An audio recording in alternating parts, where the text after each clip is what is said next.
ឃើញតួមកទៀតហើយនេះថតកុំឲ្យឃើញតាងាកមកឃើញហ្នឹងរត់ចេញឡើយតួមកវិធីការហើយម៉ោង3-5នាទី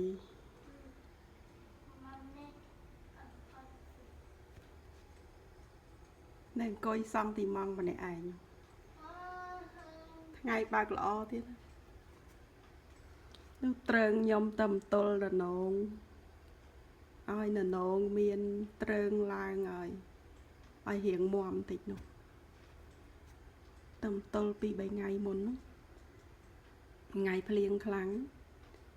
ទល់ឲ្យរៀងត្រេតថ្ងៃបន្ទាប់ពីភ្លៀងហ្នឹងក៏ទៅចងឲ្យជាប់តិចអង្គុយសង់ទីម៉ងធ្វើអីនោះ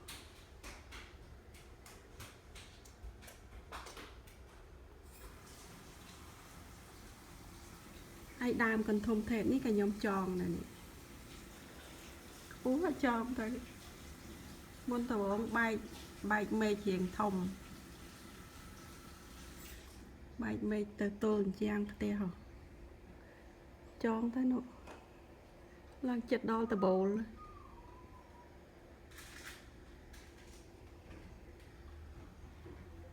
ឃើញធ្វើអីអត់ដឹងខ្លួនណាងាកមកឃើញនឹងរត់ចេញឡើយដើមប៉មនេះកាត់ចឹងទៅស្រឡះមួយឆ្នាំស្រឡះជាងមួយឆ្នាំបានមេឃប៉មហ្នឹងធ្វើត្រើងណនងត្រើងលពៅហើយលពៅឆ្នាំនេះគឺឡើងដើមប៉មហ្មងខ្ញុំព្រិចឲ្យមើលលពៅឡើងដើមប៉ម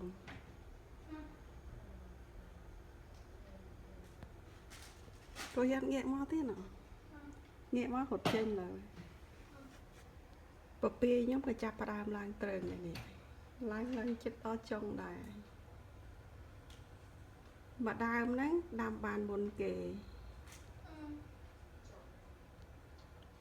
បដោះក្រប6ក្របតែចេញតែមួយហ្នឹងចុងខែ4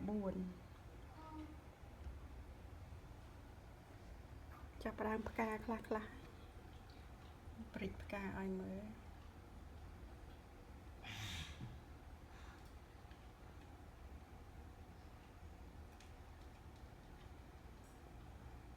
ម្ទេសនោះក្រហមពេញដើមនោះ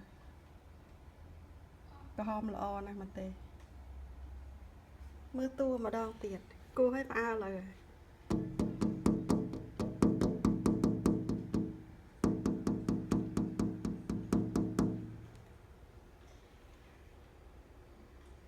អើឲ្យឃើញថតដើរចេញក៏ដើរបេះប៉មទៀត